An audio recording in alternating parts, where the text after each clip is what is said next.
Mesdames et messieurs, bonjour. C'est un plaisir, un honneur d'être invité dans cette belle maison qui parle si fort au cœur des historiens et particulièrement au cœur des médiévistes. Sur la table, à côté de l'encensoir, se trouvait ouvert un livre aux couleurs vives. Je m'approchai et aperçus sur la page 4 bandes de couleurs différentes, jaune, cinabre, bleu turquin et terre brûlée. S'y détachait une bête horrible à voir, un grand dragon avec 7 têtes qui, de sa queue, entraînait à sa suite les étoiles du ciel et les faisait s'abîmer sur la terre. Et soudain, je vis le dragon se mutiler et la matière cornée de sa peau devenir comme une armure de plate rutilante qui se détachèrent de la feuille et vinrent tourner autour de ma tête. Je me renversais en arrière et vis le plafond de la pièce qui s'inclinait et descendait sur moi. Puis j'entendis comme le sifflement de 1000 serpents, mais pas effrayants, quasi séduisants, et une femme apparut nimbée de lumière, qui approcha son visage du mien jusqu'à me faire sentir son souffle. Je l'éloignai de mes mains tendues, et j'eus l'impression que mes doigts touchaient les livres de l'armoire d'en face, ou que ceux-ci grandissaient démesurément. Je ne m'en rendais plus compte où j'étais, et où était la terre, et où le ciel. Vous aurez sans doute reconnu un extrait du roman Le nom de la rose d'Umberto Eco. Dans ce passage puissant qui prend place dans la nuit du 2e jour, Azzo de Melk pénètre pour la première fois dans la bibliothèque interdite du monastère et y contemple un commentaire de l'Apocalypse de Beatus de Liébana. Objet mythique de la littérature médiévale, les Beatus, comme il convient de les appeler, puisque le nom de l'auteur a donné le nom de l'œuvre, ont fasciné leurs lecteurs et fascinent toujours les chercheurs par le message visionnaire, onirique et politique d'un avenir meilleur, et aussi par la présence d'enluminures particulièrement impressionnantes. Alors, lorsqu'en 2007, la Bibliothèque de Genève identifia parmi divers manuscrits et livres anciens provenant des archives de la congrégation des missionnaires de Saint-François de Sales un Beatus illustré d'apparence fort ancienne, la communauté scientifique s'en trouva émue. Et avec un collectif de chercheurs spécialistes de la question, comptant le regretté Umberto Eco, Roger Grison ou encore John Williams, j'ai modestement participé à une analyse serrée du Beatus de Genève afin d'en déterminer le parcours, laissant le soin de l'analyse stylistique, dont il ne sera pas question cet après-midi, à plus savant que moi. À bien des égards, cette recherche a pris l'allure d'une enquête policière à laquelle je vous convie cet après-midi. Mais auparavant, il m'apparaît essentiel de replacer l'œuvre dans son contexte. Je reviens un petit peu en arrière. Beatus de Liébana est mort peu après 798. C'était un moine, peut-être un abbé, au monastère bénédictin de Santo Toribio de Liébana, dans la vallée de Liébana, située dans les monts Cantabriques, aujourd'hui en Espagne, dans la province de Santander. Cette région âpre et montagneuse dépend alors du royaume des Asturies. Homme à la réputation de haute érudition, un temps conseiller de la fille du roi Alphonse, femme du roi Silo, elle s'appelait Audesinde. Ce religieux est particulièrement introduit dans la société de son temps et est aussi actif sur tous les fronts de l'orthodoxie, parfois même outrancier, en lire une partie de sa correspondance destinée à lutter contre les théories de l'adoptionnisme, mais j'y reviendrai. L'occupation musulmane de l'Espagne constitue évidemment un élément conjoncturel central du temps et de l'époque de Beatus que nombre de ses contemporains considèrent comme un signe annonciateur de la fin des temps. Le fait est que dans la seconde moitié du 8e siècle, l'Espagne chrétienne, alors au sens sociétal du terme, est réduite à un croupion. Son nom, le royaume des Asturies, avec Pamplune à l'est, Oviedo à l'ouest, cerné de toutes parts par les terres administrées depuis Cordoue, alors une des villes les plus peuplées de l'Occident, par l'émir omeyyade Abd al-Rahman.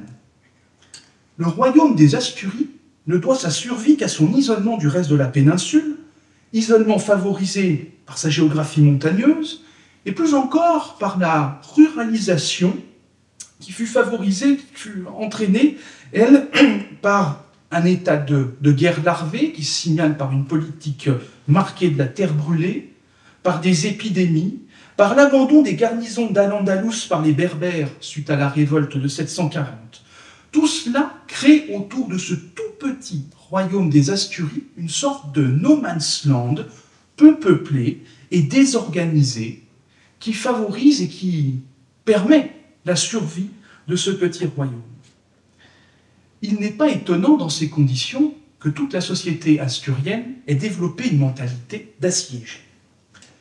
Dans le reste de la péninsule sous domination musulmane de la dynastie des Omeyyades, les chrétiens, les Mozarabes, comme on les appelle, restent majoritaires sans que nécessairement des efforts soient faits pour les convertir.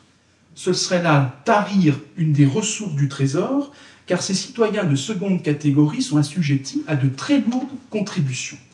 De fait, leur liberté religieuse est assez grande, plus grande en tout cas qu'elle ne l'est dans l'Empire abbasside, où les persécutions ne sont pas rares.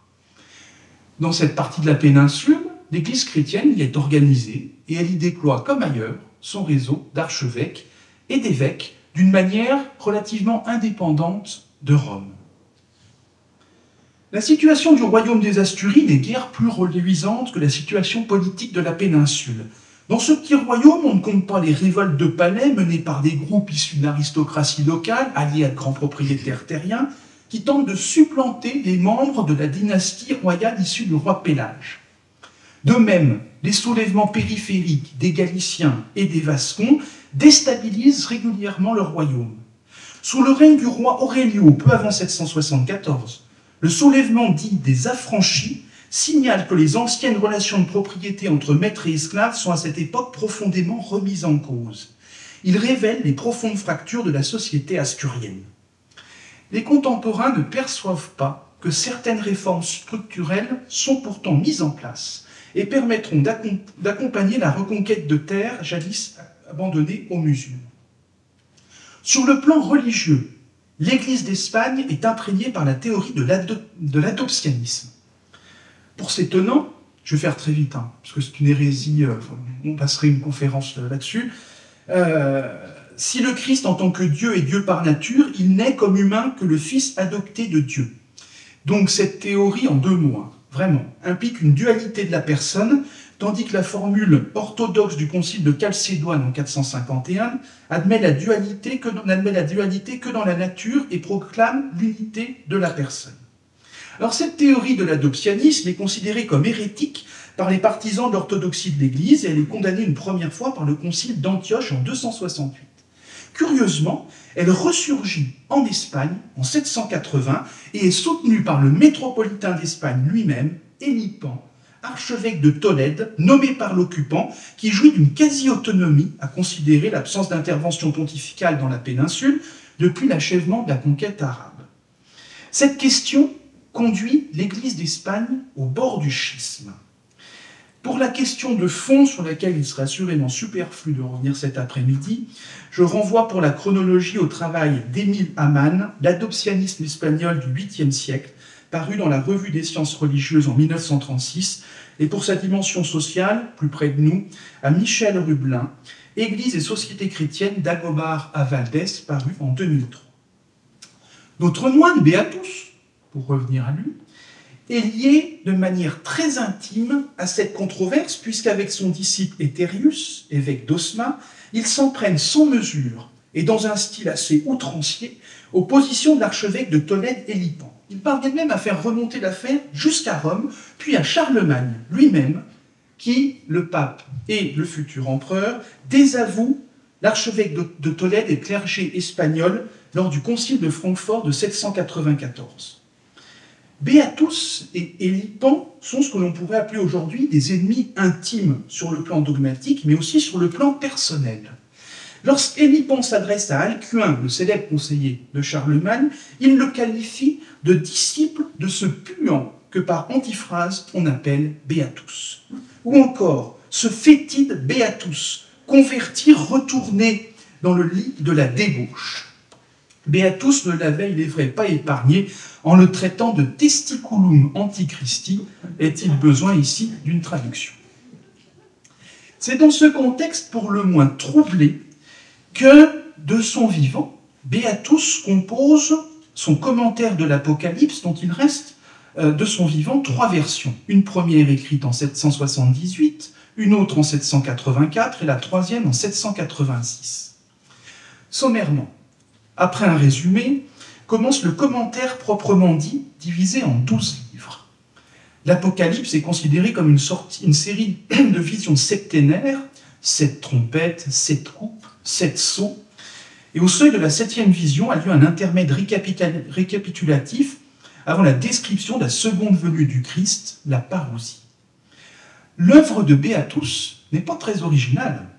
Comme son nom l'indique, il s'agit d'un commentaire, un style éprouvé, qui, plus nettement encore qu'aujourd'hui, subordonne le dit commentaire au texte qu'il est censé commenter, à l'intérieur duquel il vient s'insérer. Beatus emprunte très largement à divers auteurs, dont Tychonius, un théologien punique de la seconde moitié du IVe siècle, plus encore à Apringius, évêque de Béja, dans le sud du Portugal, ayant vécu au VIe siècle, ainsi qu'à une source non identifiée ayant inspiré Bède au début du 8e siècle.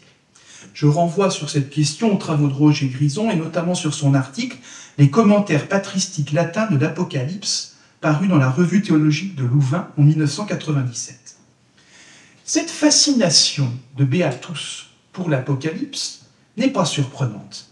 Évidemment, sa formation l'a rendu sensible aux écrits patristiques, mais c'est aussi un moine de la péninsule ibérique où, plus qu'ailleurs, l'Apocalypse, dernier livre de la Bible, connaît un retentissement important grâce notamment aux écrits eschatologiques de Julien de Tolède, rédigés à la fin du 7e siècle. On se rappelle également que c'est au 4e concile de Tolède, en 633, que fut affirmée par Isidore de Séville l'authenticité de l'Apocalypse en ces termes. Beaucoup de conciles déclarent que le livre de l'Apocalypse est de Saint Jean l'évangéliste et compte dans les livres divins. Si quelqu'un dorénavant ne l'accepte ou ne le lit pas à la messe de Pâques jusqu'à la Pentecôte, celui-là sera excommunié. Cette affirmation contraste de manière saisissante avec l'attitude des églises orientales qui eurent beaucoup plus de réticence à admettre l'Apocalypse au sein des collections canoniques. Évidemment, dans le commentaire, l'idée de l'imminence de la fin des temps est très présente. Certaines sources citées par l'historien Juan Gil, certes issues de la controverse entre Hélipan et Beatus, précisent que Beatus aurait lui-même annoncé solennellement à une foule assemblée que la fin du monde aurait lieu la veille de Pâques 794 à la 9e heure, heure de la mort du Christ en croix. Il aurait alors exhorté l'assistance à prier et jeûner, ce à quoi un certain Ordonneau, présent dans le public, aurait répliqué « Mangeons et buvons, si nous devons mourir, nous mourrons au moins le ventre plein. » Autre signe de cette obsession de Beatus, c'est le fait qu'il fixe lui-même la venue de l'Antéchrist pour l'an 800. Pour autant, et c'est là qu'il ne faut pas tomber en fait dans le travers, et quand on lit la littérature sortie des commentaires de l'Apocalypse et de Beatus, on sent qu'on a beaucoup d'auteurs ont envie de faire de cet Apocalypse une transposition de la situation politique de l'Espagne à cette époque-là, et notamment d'assimiler le monde musulman et le calife omeyyade à l'Antéchrist. Il faut être extrêmement prudent dans cette affirmation, parce que l'Apocalypse, le commentaire de l'Apocalypse de Beatus recèle très très peu de détails historiques. C'est tout juste si on peut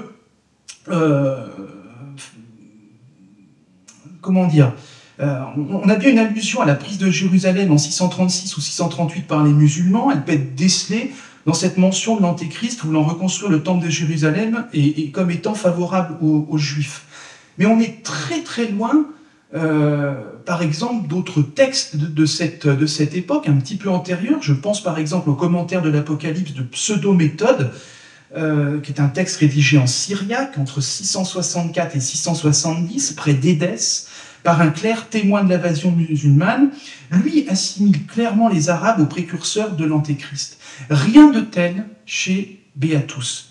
Donc c'est exagéré de faire de ce commentaire de l'Apocalypse, comme on le lit parfois, un ouvrage de combat. En réalité, ce qui préoccupe bien plus Beatus à cette époque-là, ce sont les hérésies, et particulièrement l'hérésie d'adoptionnisme, c'est-à-dire les problèmes qui sont posés à l'intérieur même du groupe chrétien. Et il semblerait qu'avant le 8e siècle, la conquête musulmane n'ait pas été considérée comme un énorme problème au point de nourrir cette littérature. En fait, la littérature qui identifiera l'invasion espagnole à l'avenue de l'Antéchrist est une littérature qui est postérieure, c'est-à-dire qui n'est pas antérieure au 9e siècle, voilà, pour faire vite. Donc voilà, retenons, le plus important, c'est que ce qui préoccupe Beatus, c'est pas tant l'invasion, c'est l'hérésie au sein de l'Église. Et encore, c'est d'une manière très discrète, au sein du commentaire de l'Apocalypse, où il parle bien de ces pseudo-prophètes et de ces hérétiques, mais bon, on sent que c'est une œuvre avant tout spirituelle. Je pense que c'est important de le dire, parce qu'on a fait un petit peu de tout et n'importe quoi de ce commentaire d'Apocalypse. Il faut être très prudent. Par contre, Beatus, champion de la lutte contre les hérésies, oui, il ne faut pas aller en chercher les preuves nécessairement dans l'Apocalypse, mais plutôt dans toute cette série de textes qui entourent sa controverse avec l'archevêque de Tolède et Lipan, réunis dans une série de textes nommés apologétiques.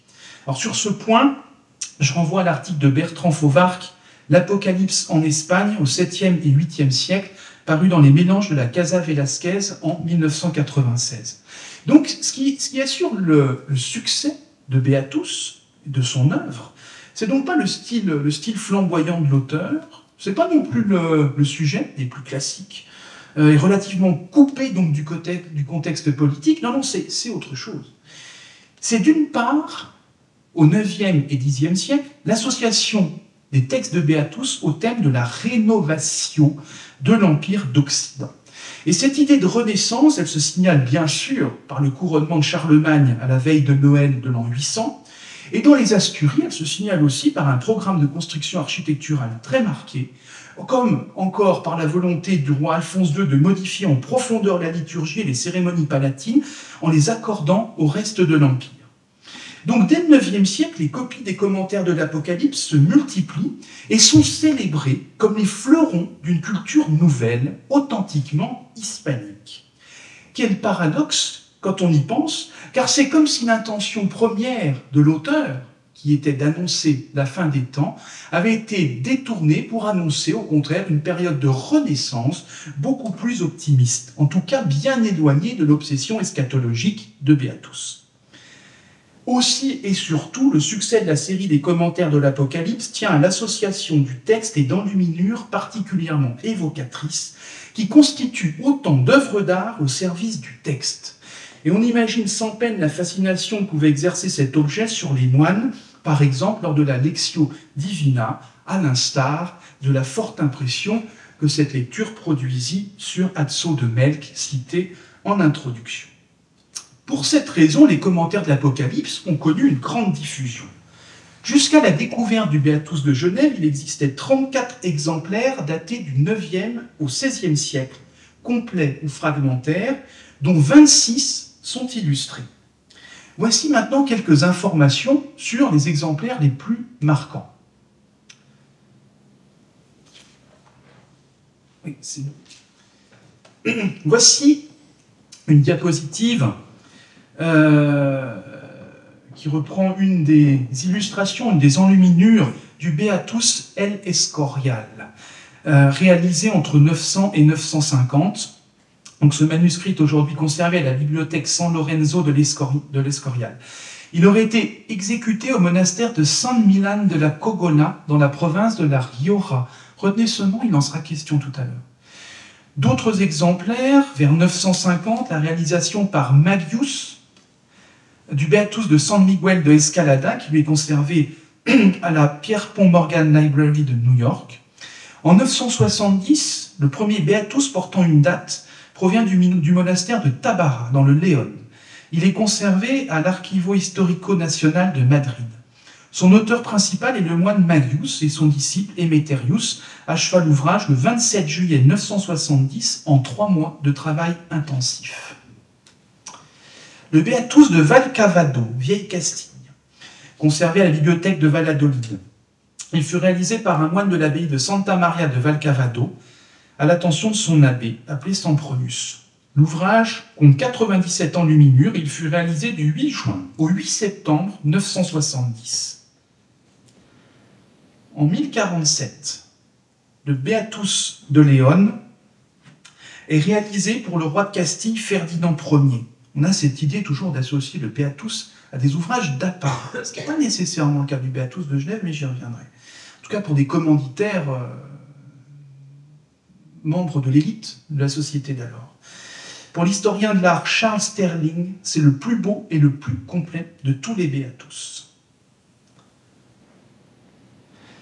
Avant 1072, c'est sous l'abbatiat de Grégoire de Montané, entre 1028 et 1072, que fut réalisé le Beatus de Saint-Sévère, seul Beatus français aujourd'hui répertorié. Il est conservé à la Bibliothèque nationale de France. Et enfin, celui qui nous a servi d'introduction, qui, moi, à mon humble avis, est un des plus beaux objets qui se puisse imaginer, c'est le Beatus de Silos, réalisé entre 1091 et 1109, qui est conservé à la British Library de Londres. Ce manuscrit fut réalisé au scriptorium de Santo Domingo de Silos, et il perpétue au XIIe siècle la tradition artistique mozarabe. Ce travail précieux fut réalisé sur un parchemin d'excellente qualité et certaines enluminures furent rehaussées d'or et d'argent. Et on voit donc au folio 147 et 148 cette enluminure qui a tant impressionné Azzo de Melk dans la bibliothèque, le cygne grandiose, la femme enceinte et le dragon aux 7 têtes et 10 cornes, la bataille entre les anges dans le ciel.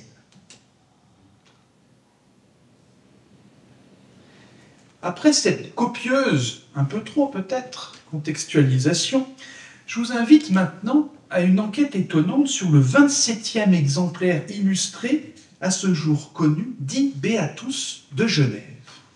Et cette enquête commence à la bibliothèque de Genève où parvient en 2007 un lot d'archives déposé par la congrégation des missionnaires de Saint-François de Sales. Cette congrégation, créée en 1938 dans le diocèse d'Annecy, fut notamment chargée d'une mission en Inde et de 2 établissements scolaires situés en Haute-Savoie, dont l'un à Évian. En 1905, suite aux lois de séparation des églises et de l'État, les pères se sont installés à Genève. Juste là, rien que très normal, sauf que dans ce fond se trouve notre commentaire de l'Apocalypse qui attire de suite l'attention des conservatrices Paul Auchely-Dubuis et Isabelle Jäger.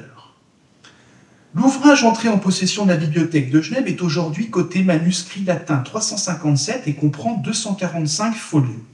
Il s'agit en réalité d'un volume composite qui associe donc le commentaire de l'Apocalypse de Beatus de Liébana et un autre texte nettement plus banal, les institutions grammaticales de Priscien. On sait que les 2 textes ont été reliés l'un à l'autre avant le XVIe siècle. Il est à noter que les pères de la congrégation ignorent absolument tout des circonstances de l'entrée de l'ouvrage en leur possession.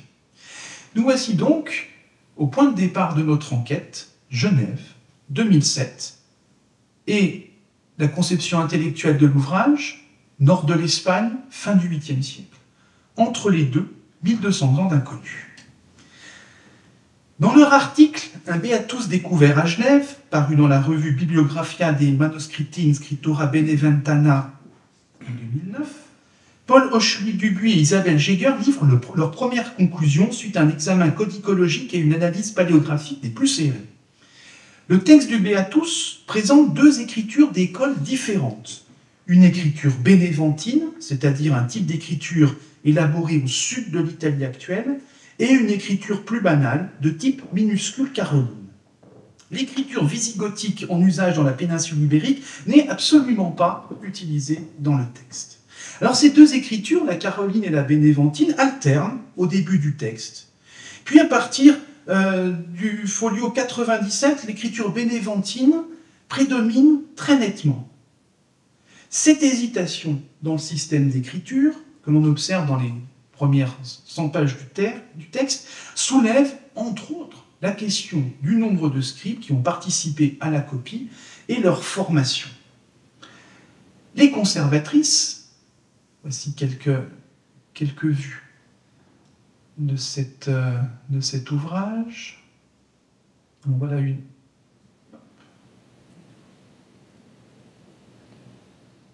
Évidemment aussi des enluminures. Voici les 4 évangélistes. Un style d'enluminure très particulier, mais j'y reviendrai. Les conservatrices observent aussi que le parchemin présente plusieurs imperfections. Un trou ovale, quand même de presque 5 cm sur un feuillet, plusieurs autres trous plus petits, 3 folios au format trop court. Ce sont des défauts qui sont antérieurs à l'écriture du texte. Et cela montre que le commanditaire de cette copie du texte de Beatus ne désirait pas forcément un ouvrage d'apparat, contrairement à la fonction de certains Beatus, et on pense à celui qui a été offert au roi de Castille au XIIe siècle, mais il voulait peut-être plus simplement un outil de travail. L'illustration conforte ce sentiment. Elle est parfois fruste dans sa composition. Certains aplats de peinture posent particulièrement question. Vous voyez ici les célèbres 4 cavaliers de l'Apocalypse, que l'on trouve traités d'une manière pour le moins différente dans d'autres copies du Beatus.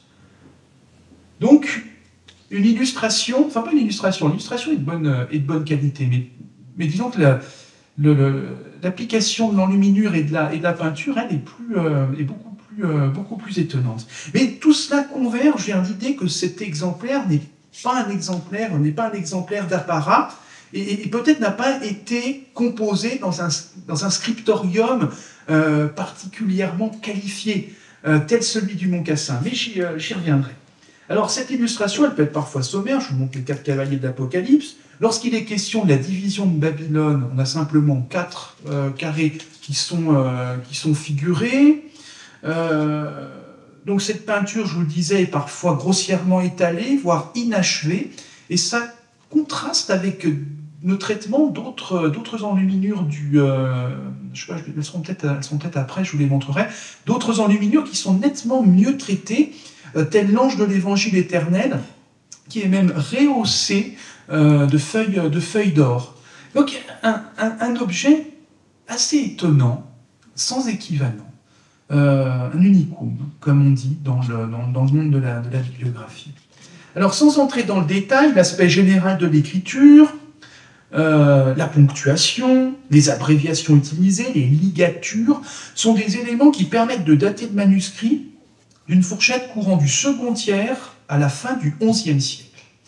Période correspondant à une écriture bénéventine en pleine maturité. Alors, sauf l'hypothèse, toujours possible, mais bon, peu probable, d'un ouvrage copié en Espagne par un scribe originaire de l'Italie du Sud, cet ouvrage a donc été composé en Italie du Sud, dans la région du Bénévent, où est établie la célèbre abbaye du Mont-Cassin. Au XIe siècle, les monastères d'Italie méridionale ont produit de magnifiques codex enluminés, et on pense immédiatement au splendide rouleau d'Exultet de Mont-Cassin. Cependant, rien de tel. Dans le commentaire, dans le Beatus de Genève, on pourrait penser au premier regard qu'il a été composé par un scribe excentrique, ou dans un scriptorium, je vous le disais, à l'expérience des plus limitées. Cependant, la qualité des illustrations, même parfois gâchée par l'application sans soin de la peinture, dénote tout de même, comme je vous le disais, un savoir-faire assez établi, de même que l'utilisation de la feuille d'or. La présence même des illustrations montre qu'on n'a pas simplement copié le texte, mais que ces illustrations avaient une fonction importante, même au sein de cet ouvrage, appelons-le un ouvrage de travail. Donc, un ouvrage peut-être pas copié, composé au Mont-Cassin lui-même, mais disons quelque part autour du Mont-Cassin. Avec le Beatus de Berlin, bien plus tardif, il s'agit du seul exemplaire composé dans la péninsule italienne. Le Bénévent et le Mont-Cassin, une fourchette chronologique, voici le maillon essentiel que les conservatrices de la bibliothèque de Genève ont apporté à la connaissance du Beatus de Genève. En 2017, le grand spécialiste des Beatus, John Williams, apporte une autre pierre à l'édifice, tout en avouant sa grande perplexité face à cet exemplaire hors norme. Par une analyse fine du texte et des illustrations, il détermine que le Beatus de Genève se rapproche de la branche indique des manuscrits, c'est-à-dire ceux écrits entre 778 ou 784. Surtout, il émet prudemment l'hypothèse que le modèle du scribe doit être recherché dans les exemplaires produits au monastère de San Millán de la Cogolla, dans la Rioja, au sud de Bilbao, à l'instar du Beatus dit de l'Escorial et de celui de San Millán, tous deux composés dans la seconde moitié du Xe siècle. En se livrant à une analyse stylistique très fine, notamment des drapés, des enluminures, il arrive à resserrer la fourchette chronologique des conservatrices de Genève et à faire de cet ouvrage un ouvrage qui n'aurait pas été écrit, terminus ad quem, avant le milieu du XIe siècle. Donc on est voilà, dans une datation qui finalement est assez précise pour un ouvrage qui n'est pas daté, du premier tiers du XIe siècle. Cette étude de John Williams, de même que l'étude de nombreux Beatus, est une somme sur la question, donc est parue en 2017, Vision of the End in Medieval Spain, paru au Amsterdam University Press, donc en 2017. Pour autant, en l'absence de tout ex libris, toute trace de propriétaire antérieur aux missionnaires de Saint François de Sales est pour l'heure inconnue. Et l'histoire aurait pu s'arrêter là. Mais c'était sans compter sur la grande sagacité des conservatrices de la bibliothèque de Genève.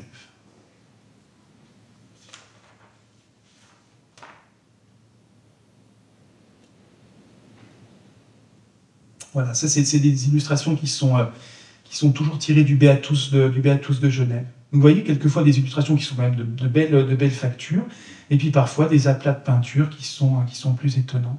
Et ici, l'ange de l'évangile éternel, dont certaines parties sont rehaussées à la feuille d'or. Quel drôle d'ouvrage quand même, quand on y pense, à la fois ouvrage de travail, mais en même temps rehaussé à la feuille d'or. Moi, je comprends que le spécialiste John Williams de la question soit un peu désemparé. C'est ce qui transparaît entre les lignes, à la lecture de son étude sur le Beatus de Genève, lorsqu'il a été confronté à cet ouvrage. Au dernier folio des institutions grammaticales de Priscien, qui est sous vos yeux, donc on se rappelle que c'est un recueil qui a été uni au Beatus de Genève avant le XVIe siècle, ce dernier feuillet porte 2 inscriptions grattées. Et pour cela, il a fallu passer chaque feuille du Beatus à la lampe de Wood. C'est la même lampe que votre dermato utilise quand il vous regarde les grains de beauté. Et cette lampe de Wood, elle a l'avantage de faire ressortir les mentions grattées. Que peut-on lire sur cette page invisible à l'œil nu, mais qu'il a fallu, grâce au progrès de la science, que l'on a pu discerner grâce au progrès de la science? J'ai trouvé ce livre à l'abbaye d'Eau, Jean Delers-Maurice, ce 2 février 1794, 1792, 1793. Alors on comprend que dans cette courte mention grattée, plusieurs informations capitales sont données. Elle établit la présence de l'ouvrage dans la bibliothèque de l'abbaye cistercienne Sainte-Marie d'Eau, révèle le nom du voleur indélicat, Jean Delers-Maurice, avec qui je dois partager quelques branches d'arbres généalogiques, et la date de son larcin, sans doute le 2 février 1793. La mention porte les millésimes 1792 et 1794, alors le premier était écarté sans réserve, puisque les Français pénètrent en Savoie en septembre 1792, et le second, 1794, est toujours possible, mais je lui préfère quand même 1793, soit immédiatement après le départ des premiers religieux de l'abbaye d'Eau. Donc voilà où nous emmène l'enquête, désormais, à l'abbaye d'Eau, située à Saint-Jean-d'Eau, entre Thonon et Morzine, dont M. du Cimetière a rappelé les grandes lignes. Je vais aller un petit peu plus dans le détail, parce que certains aspects sont intéressants pour notre affaire. Alors cette abbaye fut fondée vers 1095 par des moines rigoristes venus de l'abbaye bourguignonne de Molène. Alors la démarche spirituelle des premiers moines d'Eau est assez étonnante. Elle est au carrefour de toutes sortes de courants ascétiques de cette époque, un peu teintés d'érémitisme, beaucoup de travail manuel. Et voilà, Eau offre à cette époque-là une proposition de vie monastique assez neuve qui séduit énormément. Elle séduit à tel point que très vite, Eau est en mesure de fonder les abbayes de Hautecombe, on y reviendra, de Balerne et de bonbons. Et tout ça dans les premières décennies du XIIe siècle. Et Eau, pendant cette trentaine d'années, 1100-1130, anime cette petite congrégation des Alpes, comme on l'appelle, avant que cette congrégation ne se disloque dans les années 1131-1135, sous les coups de boutoir de Bernard de Clairvaux, qui cherche à rallier à lui tous ces petits monastères issus de ces courants érémitiques. Donc Eau devient cistercienne en 1136, et elle acquiert, dès lors ses destinées sont unies, sont semblables à celles d'autres abbayes cisterciennes, constitution d'un énorme domaine temporel, composé de plusieurs dizaines de milliers d'hectares de terre, transformation en une énorme seigneurie ecclésiastique disposant quasiment de toute justice, et fait intéressant, au XVIe siècle, la remise au goût du jour, la remise en honneur d'un culte dont on ne sait pas grand-chose au Moyen-Âge, mais d'un culte assez important pour notre affaire, celui rendu aux reliques de son deuxième abbé, Guérin, Saint Guérin, spécialisé dans la guérison des vaches malades. Et de là, beaucoup de liens avec le Valais. Alors, cette abbaye, donc, est vidée de ses moines au tout début de l'année 1793, j'y reviendrai, et puis en mars 1823, les habitants du village de Saint-Jean-d'Eau détruisent l'abbatiale pour reconstruire leur église paroissiale incendiée. Triste bicentenaire que nous fêterons dans une petite semaine seulement. Donc vous en conviendrez, pour l'instant, ce court aperçu de l'histoire de l'abbaye d'Eau ne fait apparaître aucun lien avec l'Italie du Sud. Alors poursuivons notre investigation dans la documentation relative à la bibliothèque du monastère. Alors malheureusement, si les riches archives de l'abbaye sont bien connues par une abondante documentation moderne et de belles épaves atténuant l'effet d'un pillage dévastateur, il ne reste en revanche absolument rien, pas un seul volume de la bibliothèque monastique médiévale. Et en l'état actuel de la recherche, aucun codex ne peut lui être attribué, aucun inventaire même ne révèle sa composition. Et l'existence de cette bibliothèque n'est connue qu'accidentellement par de courtes mentions figurant dans des procès-verbaux dressés lors des visites régulières ou des successions abbatiales au XVIIe et XVIIIe siècle. En 1638, seuls des livres liturgiques sont mentionnés. Je vous cite le texte du procès-verbal de l'enquêteur. Dans la dite chantreries et formes c'est les stalles, dans la dite chantreries et formes sont 33 livres de chantreries, tous vieux, en vieilles lettres, les couvertures rompues, n'y ayant que 2 de nouvelles lettres, aussi rompues.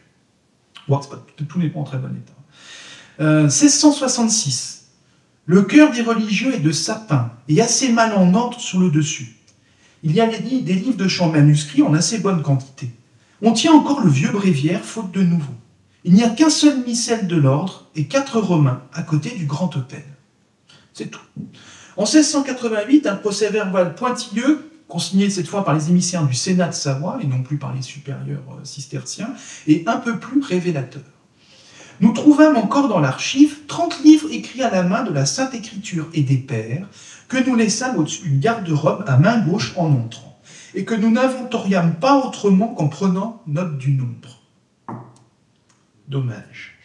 Le dernier document est daté du 14 novembre 1792. Il s'agit de l'inventaire des biens de l'abbaye rédigé en application du décret de confiscation des biens du clergé pris par l'Assemblée nationale des Allobroges en octobre 1792. Les 2 commissaires envoyés à l'abbaye d'Eau recensent précisément les livres pour l'Église et une trentaine de livres de la maison trouvés dans la chambre de Don Prieur, tous imprimés. Ce n'est pas les 30 dames. Arrivés à la bibliothèque, lieu probable de dépôt du Beatus, les enquêteurs renoncent malheureusement, comme en 1688, à inventorier en détail un contenu qu'ils jugeaient certainement invendable. Parce que l'objet de ces inventaires, évidemment, vous imaginez bien que ce n'est pas pour garder figé dans le temps les richesses de l'abbaye, mais c'est bien pour les vendre. Cependant, ils disent ceci, ils écrivent ceci. 40 volumes in folio, 300 autres volumes, presque tous très vieux et mal rangés, de manière que je n'ai plus les inventoriés en détail. Vous avez bien entendu, à la fin de l'année 1792, la bibliothèque de l'abbaye d'Eau était composée de 340 volumes, sans doute pas tous de la trempe du Beatus, mais il n'empêche, cela laisse quand même assez songeur. Telles sont les maigres et frustrantes glanes récoltées au sujet de la bibliothèque de l'abbaye d'O. Les sources modernes laissent imaginer des rayonnages garnis de dizaines, de centaines de manuscrits médiévaux, mais pas un seul n'est connu par son titre. Et à considérer l'histoire des archives du monastère, le parcours du Beatus jusqu'à Au reste dans l'ombre. À nouveau, l'enquête pourrait s'arrêter là si un lien ténu mais direct entre Au et l'Italie du Sud n'existait pas. On se rappelle que l'étude paléographique du Beatus de Genève conduit à localiser son lieu d'élaboration dans l'Italie méridionale dans le deuxième tiers du XIe siècle. À cette époque et dans la région, l'abbaye du Mont-Cassin, située entre Rome et Naples, occupe une place incomparable dans la production de l'écrit. Sous les abbatias de Didier, futur pape Victor III, mais en plus on a des dignitaires importants dans cette maison, et de son successeur Odéricius, on est en 1087-1105, le scriptorium cassinien développe une activité intense et connaît son apogée. Or, 2 siècles plus tôt, les moines du Mont-Cassin furent sollicités par les comtes d'Aquin pour fonder un monastère près de Piperno dans la province de Rome, au diocèse de Terracine.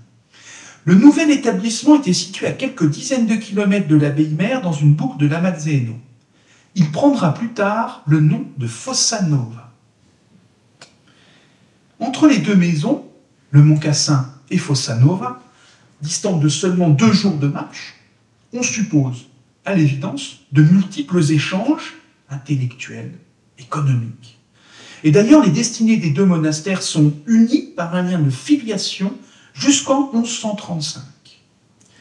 Cette année-là, à la faveur des voyages de Bernard de Clairvaux en Italie, l'abbaye bénédictine de Fossa Nova est affiliée à l'ordre cistercien. Une colonie de moines cisterciens y est envoyée pour enseigner aux anciens bénédictins les coutumes de l'ordre qu'ils viennent d'embrasser.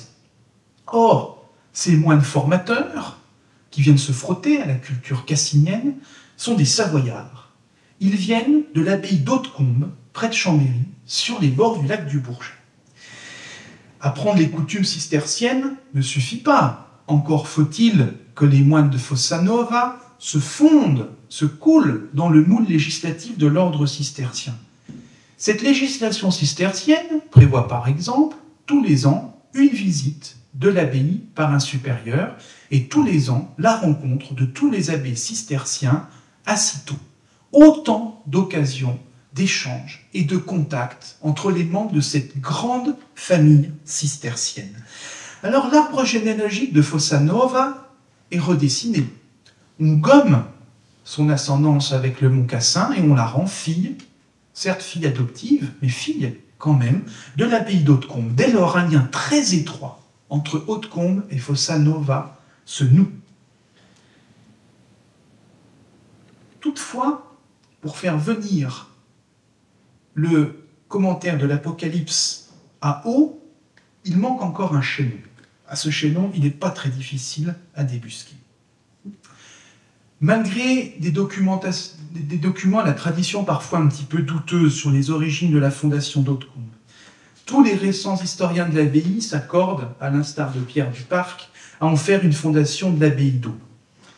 Romain Clerc suppose une fondation antérieure à 1119. Pierre du Parc retient le millésime 1121. Je serai pour ma part partisan d'une fondation dès les années 1100-1105. Quoi qu'il en soit, l'abbaye d'Hautecombe a été fondée par des moines de l'abbaye d'Au et s'instaure entre Au et Hautecombe de nouveau des liens intellectuels et d'ordre législatif, par la nature même de l'organisation de la petite congrégation des Alpes puis de l'ordre cistercien, et bien des liens extrêmement étroits. Donc le chemin, certes tortueux, mais très fréquenté, menant du Mont-Cassin à Au via Fossa Nova et Hautecombe existe bel et bien. Maintenant, si j'oublie de vous montrer mes cartes, c'est pas bien. Voilà, vous voyez, le mont Fossa Nova très proche du Mont-Cassin, Fossa Nova fondée par le Mont-Cassin, donc avec des moines du Mont-Cassin qui vont à Fossa Nova, qui créent Fossa Nova, avec ces moines du Mont-Cassin qui sans doute d'une culture, de l'écriture. Parmi eux, il y a sans doute des illustrateurs, des scribes. qui laissent sans doute, on peut imaginer, des manuscrits dans les archives de Fossa Nova. Et ce lien entre Hautecombe puis Haut par le jeu des filiations propres à l'ordre cistercien. Alors, tout ce petit monde se connaît très très bien, les abbés de Fossa Nova, les abbés d'Hautecombe, les abbés d'Haut. D'ailleurs, ils sont tous interchangeables. Il est de coutume, quand on est abbé de Fossa Nova, de devenir abbé d'Hautecombe puis de devenir abbé d'Haut. Vous savez, par capillarité, comme ça, on remonte dans les filiations. Donc, cette hypothèse d'un parcours du Beatus par les filiations me paraît, moi, extrêmement plausible. Et j'ajoute au dossier une autre pièce importante à l'appui de ce parcours-là. À la suite de Bernard de Clairvaux, les cisterciens ont fait du Cantique des Cantiques un de leurs textes favoris. Ce sont des moines qui sont très... leur spiritualité est conçue autour de la christologie et de la mariologie. Pour eux, l'Apocalypse, c'est pas grand-chose. Ça leur évoque pas grand-chose. C'est pas des moines qui s'intéressent à l'Apocalypse. Leur spiritualité est ailleurs. Au XIIe siècle, un moine cistercien qui étudie l'Apocalypse est un moine un peu ringard, pour le dire. Pourtant, 3 moines cisterciens sont connus pour leurs travaux sur l'Apocalypse. Ils ne sont pas très nombreux à en croire les analyses des bibliothèques cisterciennes. On trouve parmi eux Élinan de Froimont, Joachim de Flore et Geoffroy d'Auxerre. Or, ces 2 derniers ont entretenu des liens étroits avec Fossa Nova, qui se trouve décidément au centre de notre affaire. Ces cisterciens qui ont écrit sur l'Apocalypse, Joachim de Flore, c'est eux qui vont retenir notre attention, Joachim de Flore et Geoffroy d'Auxerre, sont intéressants. Joachim de Flore est abbé de Saint-Marie de Corazzo en Calabre de 1177 à 1188. Surtout, il est l'artisan de l'incorporation de son abbaye à l'ordre cistercien dans la filiation de Fossa Nova. C'est-à-dire, à la fin du XIIe siècle, de nouveau, des liens étroits qui sont tissés entre Joachim de Flore, Fossa Nova, et l'ordre cistercien. Alors, Corazzo, devenu fille de Fossa Nova, cela suppose de nouveau de multiples échanges.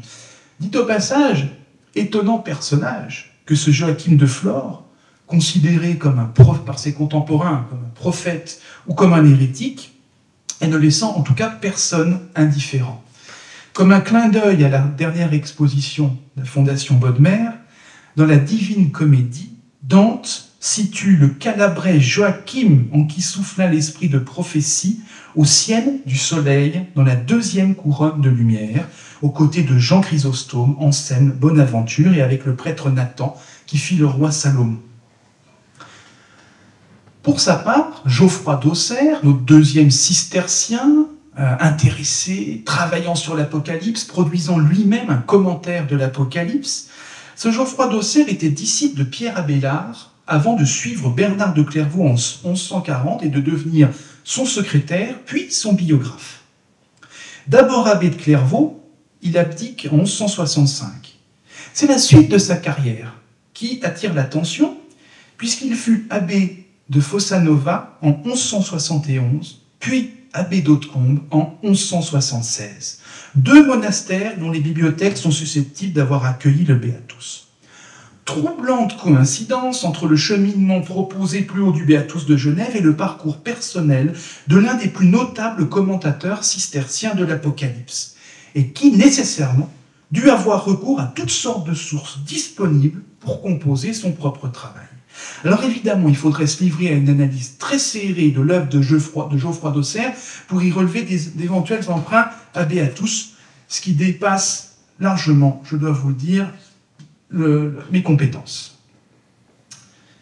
Ces hypothèses formulées, il faut reconnaître que seul l'ex-libris de son voleur, inscrit sur le volume en 1793, permet d'associer le Beatus à l'abbaye d'Haut, où il nous faut désormais revenir pour éclaircir les circonstances du larcin et en quelque sorte boucler la boucle. Chassés par les révolutionnaires français, les 6 derniers moines de l'abbaye d'Haut quittent leur monastère au début de l'année 1793. À en croire cet extrait d'un manuscrit inédit, leur départ fut des plus précipités. Les religieux de l'abbaye de Saint-Jean d'Haut restèrent encore quelque temps dans leurs cellules. On n'exigea pas tout de suite le serment de ses pairs. Mais la Révolution ne tarda pas à les mettre en fuite. Une troupe de soldats montés de Thonon arriva au Biot et faillit y prendre le révérend père Collet, prieur de l'abbaye, qui desservait la paroisse. Il leur échappa miraculeusement. Toutes les familles se mirent sur pied et eurent le bonheur de l'escorter assez loin de leur poursuite.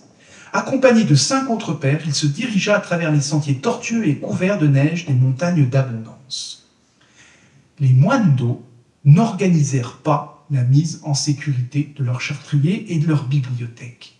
Et cette négligence étonne quand même de la part d'une communauté qui est nécessairement très bien renseignée par ce qui se passe en France voisine, et plus encore par ce qui se passe en Savoie depuis le mois de septembre 1792, où les troupes françaises sont entrées. Toujours est-il que ces moines partent dans les neiges, dans la précipitation, au tout début dans l'hiver 1793, et que l'abbaye reste sans surveillance aucune jusqu'à l'arrivée de soldats qui vont être cantonnés dans l'abbaye d'Eau le 29 mars 1793. Cela laisse 3 mois pour les habitants de Saint-Jean-d'Eau et de la vallée pour piller de fond en comble le monastère. Alors on parle des archives et de la bibliothèque, mais tout fut pillé. Les portes, les volets, les statues, c'est absolument incroyable. Alors ils s'approprient la majeure partie des actes d'archives et des livres, et dans leur immense majorité, les parchemins et ces codex furent découpés en couvertures de carnets de notes, souvent brûlés par des propriétaires d'une maison dans lesquelles on a retrouvé ces documents. Comme l'abbaye d'Eau conservait des reliques de Saint-Guérin et qu'on a affaire quand même à une population très superstitieuse, bien des pages de parchemins furent découpées, clouées dans les étables pour protéger les vaches. Certains furent même enfilés sur les cornes des dites vaches pour les protéger encore un peu plus. Voilà, ils ont eu une fonction apotropanique, on dirait aujourd'hui. Effectivement, ces peaux couvertes de caractères indéchiffrables, on imagine, devaient contenir un peu du pouvoir guérisseur de Saint-Guérin. Autant dire que la conservation du Béatus jusqu'à 2007 relève d'une suite d'heureuses circonstances, pour ne pas dire de miracles. Jean de Lers-Maurice, lorsqu'il dérobe le manuscrit de la bibliothèque d'Eau, certes c'est un voleur, mais accordons-lui au moins le mérite d'avoir épargné le document de la destruction. Alors qui est-il, ce voleur, cet homonyme au moins au niveau du nom de famille? Alors en 1793, 3 homonymes de Saint-Jean-d'Eau sont en âge d'avoir commis cette rapine. Les soupçons se portent sur Jean-François de Lers-Maurice, dit Jean, qui est né le 25 mai 1767 et qui est décédé avant 1854. L'homme est en effet un habitué de l'abbaye, puisque sa famille exploite le fameux cabaret, la fameuse auberge, qui appartient aux moines de l'abbaye d'Eau, à l'enseigne de la Croix-Blanche. Donc cet établissement est situé à 2 pas du mur d'enceinte de l'abbaye d'Eau. Alors, voilà, cet homme identifié, on ne sait pas par quel moyen le document en vient aux missionnaires de Saint-François de Sales. On sait que les pères assurèrent entre 1856 et 1905 la direction du collège d'Évian, mais parmi les enfants, et les 6 enfants et les 25 petits-enfants de Jean-François de Lers-Maurice, aucun n'est susceptible d'avoir fréquenté les bancs de cette école et d'avoir transmis le document pour une raison ou pour une autre au père. Mais par contre, je pense que c'est une occasion très favorable, on sait que les pères, les missionnaires Saint-François de Sales, accomplirent 2 missions dans le village de Saint-Jean-d'Eau, une en 1898 et une en 1924.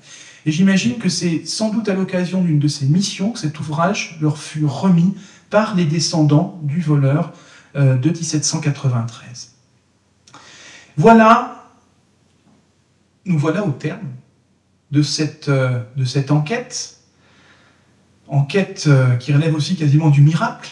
Si cette mention grattée sur le volume, sur la dernier folio des institutions grammaticales de Pritien a collé au Béatus, si cette information grattée n'avait pas été déchiffrée et apposée dans un premier temps, puis déchiffrée par les conservatrices de Genève, et on ne saurait rien, absolument rien, du parcours de cet ouvrage. Alors voilà, on a découvert un lien fragile entre le Mont Cassin et l'abbaye d'Eau, via le jeu des fondations cisterciennes, via la personnalité de ce Geoffroy d'Auxerre, ce grand abbé, le biographe de Bernard de Clairvaux, amateur de commentaires de l'Apocalypse, qui dirigea Fossa Nova, qui dirigea Hautecombe, et autant d'occasions de faire remonter par capillarité dans les branches de l'arbre cistercien le Beatus, donc de Fossa Nova à l'abbaye d'Eau.